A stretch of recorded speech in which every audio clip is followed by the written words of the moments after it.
کو ادھر مت جانا، ادھر جاؤ، اگر ادھر جاؤ گے تمہارا سارا معاملہ تل پٹ، یہ ہے ہدایت۔ اور جو چیز دنیا میں ہدایت ہے وہ آخرت میں رحمت، ہدی و رحمت للمؤمنین۔ اب میں چاہتا ہوں ان چار الفاظ میں جو ربط ہے اسے سمجھیں۔ دیکھیے اگر کسی ایسی زمین پر بارش برسے جو اوپر سے بہت سخت ہے تو پانی بہہ جائے گا، زمین میں جذب نہیں ہوگا تو کوئی رویدگی پیدا نہیں ہوگی۔ اگر دل سخت ہے تو قرآن مجید ان پر کوئی اثر نہیں کرے۔ اس کے لیے سب سے پہلے موعظہ کی ضرورت ہے، واعظ کی ضرورت ہے، نصیحت کی ضرورت ہے، تاکہ دل نرم پڑ جائے۔ انسانی دل جب سخت ہوتے ہیں تو ان کی سختی چٹانوں سے زیادہ ہوتی ہے۔ سورہ بقرہ میں فرمایا ثم قست قلوبکم فہی کالحجارۃ او اشد قسوہ، یہودیوں سے خطاب ہے۔ ثم قست قلوبکم من بعد ذلک فہی کالحجارۃ او اشد قسوہ، اے بنی اسرائیل تمہارے اس طرز عمل کے نتیجے میں تمہارے دل سخت ہو گئے اور اب وہ پتھروں سے زیادہ سخت۔ لہذا سب سے پہلے ضرورت کیا ہے؟ دل کی زمین کو نرم کیا جائے، اس میں حل چلایا جائے۔ یہ کام ہے موعظہ کا، واعظ کا، نصیحت کا۔ ہمارے معاشرے میں کسی زمانے میں واعظ کا بڑا رواج تھا، آج کل یہ چیز ختم ہو، بلکہ واعظ کو گھٹیا بات سمجھا جاتا ہے۔ بھائی کوئی عقلی بات کرو، کوئی علمی بات کرو، تم تو واعظ کہہ رہے ہو، گویا کہ واعظ گھٹیا چیز ہے۔ نہیں، واعظ سے دل میں رقت پیدا ہو، نرمی پیدا ہو۔ تو قرآن مجید ہی سب سے بڑا موعظہ ہے۔ ہم نے بدقسمتی سے کیا کیا، جب واعظ کہے جاتے تھے تب بھی مثنوی مولانا روم سے، ضعیف احادیث سے، واعظ دستان زنو افسانہ بند، واعظ بڑے اونچے اونچے ہاتھ چلا کر اور افسانہ جو ہے بیان کر رہا ہے، لیکن اس کا حال کیا ہے؟ از خطیب و دیلمی گفتار اوست، بعض ضعیف و شاذ و مرسل کار اوست۔ وہ خطیب بغدادی یا دیلمی کی جو احادیث ہیں، جو سب سے گھٹیا درجے کی کتاب حدیث کی، سب سے کم تر درجے کی کتاب حدیث کی، ضعیف کتابوں کے یوں سمجھیے کہ بہت بڑے مجموعے، وہاں سے وہ حدیثیں لا رہا ہے۔ از ضعیف و شاذ و مرسل کار اوست، ضعیف حدیث، شاذ حدیث، مرسل حدیث سے وہ بیان کر رہا ہے۔ قرآن سے اس کا کوئی تعلق نہیں۔ قرآن مجید سب سے بڑا آواز ہے، یا ایھا الناس قد جاءتکم موعظۃ۔ یہ دل کو جب نرم کرتا ہے تو پھر اس میں جذب ہوتا ہے، یہ سیکنڈ سٹیپ ہے اس کا۔ اور جب دل میں جذب ہوگا تو دل کے اندر کی بیماریوں کو دور کر دے گا۔ دل کے اندر کی بیماریاں کون سی ہیں؟ تھرومبوسس نہیں، جائیدہ نہیں، وہ اور ہے۔ وہ دل کی بیماریاں جن کے لیے قرآن شفا ہے، وہ ہے تکبر، حسد، حب مال، حب دنیا، حب جاہ، حب شہرت۔ یہ ہے وہ چیزیں کہ جو اصل ہیں، جو دل کے امراض ہیں، ان سب کو جڑ سے نکال کر پھینک دے گا قرآن۔ یا ایھا الناس قد جاءتکم موعظۃ من ربکم وشفاء لما فی الصدور، وہ ہدی اور وہ ہدایت ہے۔ انفرادی زندگی کے لیے بھی ہدایت ہے، اجتماعی زندگی کے لیے بھی ہدایت ہے۔ کبھی اگر سورہ فاتحہ پر آپ غور کریں، جو ہماری نماز کا جزو لازم ہے، جو ہم پہلے کہتے ہیں الحمدللہ رب العالمین الرحمن الرحیم مالک یوم الدین ایاک نعبد و ایاک نستعین، یہ ہدایت تو ہمیں پہلے ہی ملی ہوئی ہے۔ پھر جو ہم کہتے ہیں اہدنا الصراط المستقیم، اللہ کو ہم نے پہچان لیا، اسے رب العالمین مان لیا، اسے رحمان مان لیا، اسے رحیم مان لیا، اسے روز جزا کا حاکم مطلق مان لیا، تو اب کون سی ہدایت رہ گئی؟ ہدایت تو آ گئی۔ بندے کا رات کے پیٹ میں، رات کے درمیانی حصے، تہجد اصل میں جسے کہتے ہیں، وہ نہیں ہے کہ جو عام طور پر لوگ فجر سے کچھ دیر پہلے جاگ گئے اذان سے اور جلدی سے 8 نفل پڑھ لیے، یہ تہجد، یہ تو فجر کا ضمیمہ بنا لیا۔ ہر نوافل ہے، عبادت ہے، اس کے بھی جو اس کے برکات ہیں وہ ظاہر ہوں گی، جو اس کا ثواب اور اجر ہے اللہ دے گا۔ لیکن اصل میں جسے تہجد کہا جاتا ہے، وہ رات کو سو کر پھر اٹھنا، نیند کو توڑ کر اور پھر سو جانا اور پھر اٹھنا۔ جوف کہتے ہیں پیٹ کی شے کے، جوف اللیل، رات کے بطن میں، رات کے درمیان میں، یعنی نصف رات گزر جائے، اس وقت سے انسان جو ہے وہ نماز پڑھے اور پھر ثلث رہ جائے تو پھر جائے، پھر سو جائے اور پھر اس کے بعد اٹھے فجر کے لیے اور سنتیں پڑھے اور آئے مسجد کے اندر۔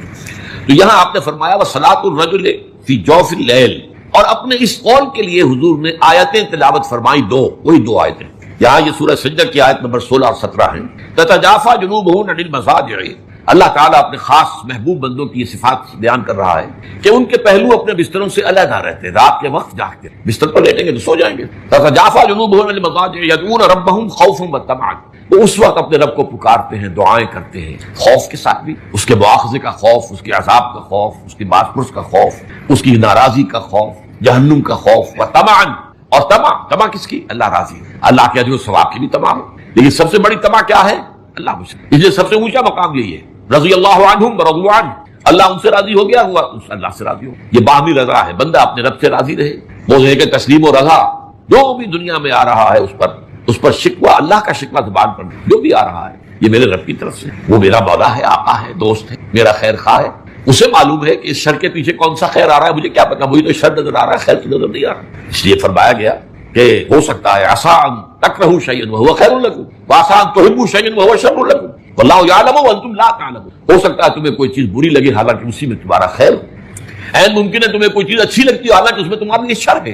اللہ جانتا ہے تم نہیں جانتے. اس کیفیت کے اندر دنیا کی زندگی گزارے, اللہ تعالیٰ آخرت میں اسے راضی کر دے گا, اللہ اس سے راضی ہو جائے گا. وہ سب کے سب اللہ کے ساتھ ملاقات کریں. وہ محبت اللہ کی, اس کے لیے فرمایا ہے حدیث میں, جو 7 قسم کے انسان ہیں جن کو اللہ قیامت کے دن خاص اپنے عرش کے سائے تلے جگہ دے گا. ان میں سے ایک وہ بھی ہے, رجل ذکر اللہ خالیا ففاضت عیناہ.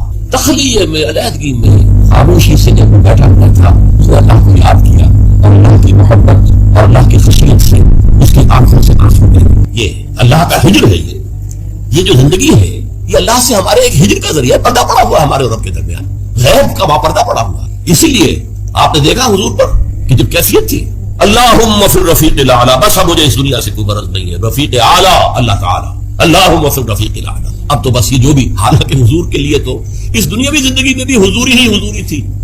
آپ فرماتے ہیں ابھی تو عند ربی, میں رات گزارتا ہوں اپنے رب کے پاس, وہ یطعمنی ویسقین, وہ مجھے کھانا کھلاتا پلاتا ہے. اس لیے کہ جب آپ روزے رکھتے تھے 2 دن کا روزہ, 3 دن کا روزہ, کہ شام کو افطار نہیں کیا بلکہ وہی روزہ رات میں بھی چل رہا ہے, پھر اگلے دن شروع ہو گیا وہ روزہ چل رہا ہے 2 دن 3 دن, اس کو صوم وصال کہتے ہیں. صحابہ کو آپ نے سختی سے روک دیا, مت, ہرگز نہیں. لیکن ان کا حضور آپ کرتے ہیں, آپ ہمیں کیوں روک رہے ہیں؟ فرمایا ایکم مثلی, تم میں سے کون ہے مجھ جیسا؟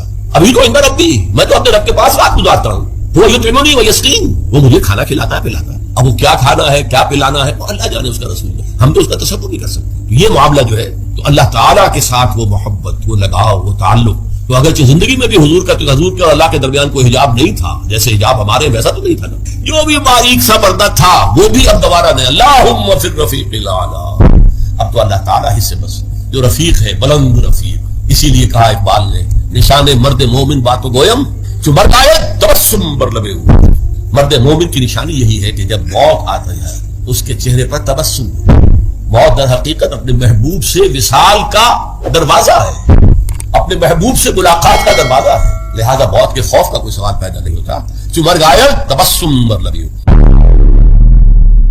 پیاری باتیں ہیں جو مفسرین نے کہی ہیں. پہلی بات تو یہ کہ جتنی عظیم چیزیں ہیں ان سب کو مخفی رکھا ہے. قیامت کب آئے گی؟ مخفی آئے گی, یہ یقینی ہے. کب آئے گی؟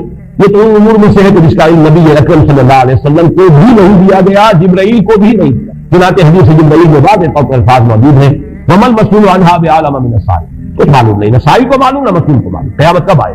اب یہ عظیم حقیقت مخفی رکھا گیا اور اس کا خاص طور پر ذکر کیا گیا سورہ طہ میں. اقاد فیھا لتجزا کل نفس بما تسعی. اگر تعین کر دیا جاتا تو جو قریب کے زمانے کے لوگ ہوتے وہ تو خوب بھی محنت کرتے آخرت کے لیے, اور ذرا فاٹنے والے ہوتے وہ ذرا تصاہل کرتے اس کے بارے میں. اس کو رکھا گیا, تلوار لٹکی ہوئی ہے, کسی بھی وقت گر سکتی ہے. یہ جیسے گلوٹین کبھی اگر آپ نے دیکھا ہو جس طریقے سے اس کا چھڑا گرتا ہے, کسی بھی وقت گر سکتی ہے. لہٰذا ہر وقت چوکس میں رہو, جیسے کہ صحابہ کرام کی شان معلوم ہوتی ہے بعض روایات سے کہ ذرا تیز ہوا چلتی تھی تو وہ سمجھتے تھے قیامت آنے. اس درجے استنزاف تھا اعصاب کے اوپر, اس کا اتنا اثر تھا کہ ذرا تیز دھکر چلا اور ان سمجھا قیامت آ. تو اس طریقے سے قیامت کو وقت رکھا گیا. اقاد فیھا لتجزا کل نفس بما تسعی. نہ آج سے 100 برس پہلے والوں کو معلوم تھا کہ قیامت کب آئے گی, نہ آج والوں کو معلوم ہے. نہ اگر ابھی دنیا کی عمر ہے ابھی 100 برس اور, تو قیامت سے 1 دن پہلے بھی شاید یقینی طور پر معلوم نہ ہو سکے کہ کل قیامت آ رہی ہے. تاکہ ہر وقت جو ہے امتحان اتنا ہی شدید رہے, اتنا ہی کڑا امتحان رہے ہر ایک کے لیے. لتجزا کل نفس بما تسعی, تاکہ ہر بھی نفس کو بدلہ ملے اس کی سعی کے مطابق. اسی طریقے سے موت کا وقت معلوم ہے. وما تدری نفس بأی ارض تموت, کہاں موت آئے گی کچھ معلوم نہیں, کہاں موت آئے گی کب موت آئے گی کچھ معلوم نہیں. اسی طرح نوٹ کیجئے صلاۃ وسطیٰ, حافظوا علی الصلوات والصلاۃ الوسطیٰ, معین نہیں.